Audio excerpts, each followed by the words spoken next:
Hey everybody, this is Spyth, and we're back to Let's Play Castlevania Circle of the Moon. Now, you may remember that I saved elsewhere. I am pretty sure this is where I want to go. If it's not, I'll just restart. You want to use your newfound kick boots, though, to get up that little area, and you want to do it again here. Never understood it, why games required you to prove holding on to an item, and then made you do it again. This is the Eternal Quarter. It's long, it's difficult for this level, it's kind of obnoxious, the enemies are difficult. The Gorgons, they'll freeze you, you've got ever-spawning ectoplasms, they don't freeze you, they'll turn you into stone. Although I don't remember Gorgons looking like cows, then again I don't really know much about mythology. That they were snake creatures, but then again, the Gorgons aren't that bad, or whatever I'm actually killing. They aren't that bad to kill if you're, you know, proper level. It's still not an easy area. I mean, I'm not going to lie, there's a lot to go through. This is just one room of maybe 4 before we even get to anything remotely like a save point. While I was getting over here, an item dropped. It was prison garb. Usually you get it sooner than this. It's okay, but not by the time you have gold armor and the stylish suit, in my opinion. But the prison garb is usually gotten around cotton robe type of items. It's usually, like, I think even gotten before the Necromancer. I don't know how I missed it. I don't want to play with you. That's a fire demon. Demons in large spaces, not very good.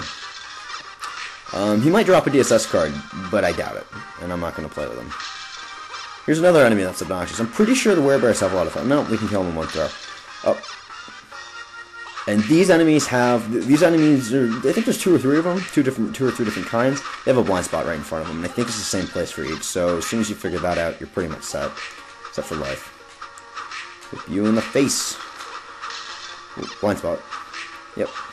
And then don't do any other attacks, so you're pretty much safe, and now we get 2 for 1. Aha! Whoa. Can you duck that? No, probably not. Here we have our second one of these. Lowers your attack, increases your defense by 10. This is not a trade I'm willing to take. Best defense is a good offense. And this is what I'm doing. Oh. There we go. So, yep, I mean, pretty standard fare. This is unfortunately, I feel like the problem with LPing a hack and slash game is this. Evil Hand. Get one-shotted. Whoa, demon. Demon magic. Run. Ah! Oh. Yeep. Yeep, yeep, yeep, yeep, yeep. Yeepanema. Yeah. Alright. So far, so good. Now, where am I? Alright. I'm actually going to go down to the bottom here. If I understand where I am. Which I don't. I can't go that way, but I can go this way. Alright. Sorry. Yeah. I'm going to be careful not to eat too much damage right here, even though I'm not doing that.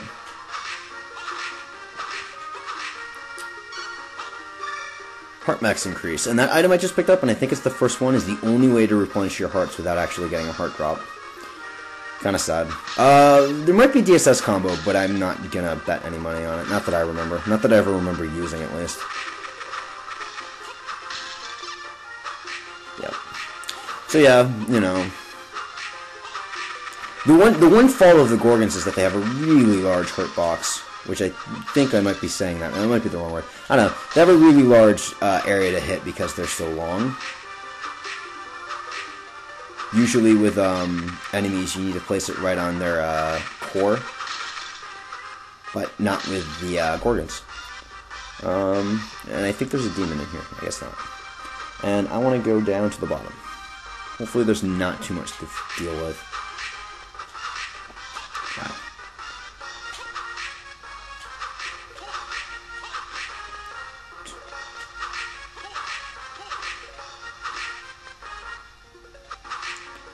And yeah, not a whole lot to commentate right now. Oh, and here we have some more auto respawns, or everlasting respawns. These ones you can't slide into and kill, and it seems like they just kind of keep attacking you. Whoa. Yeah, I can't one-hit KO them, so I can't kill them on slide. But that's okay. I don't really care. Here we have another max increase and a Gorgon to play with.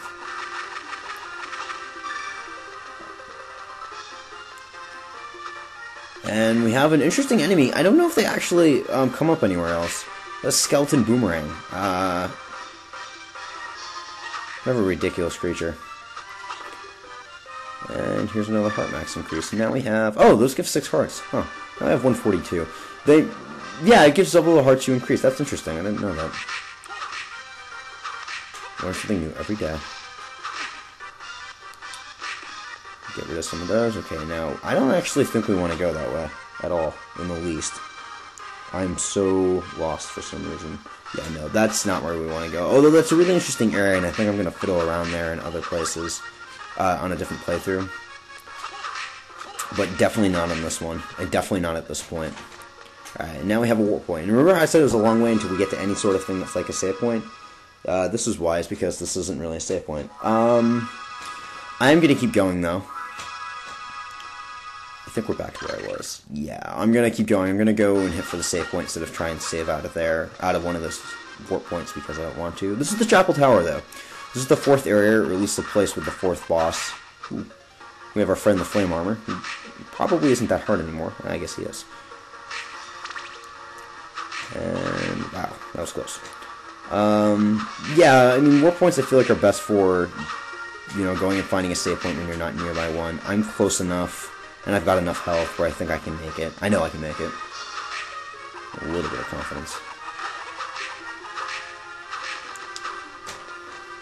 For this next boss, if you've been following any sort of pattern that we've been following, we need to be 5 levels higher.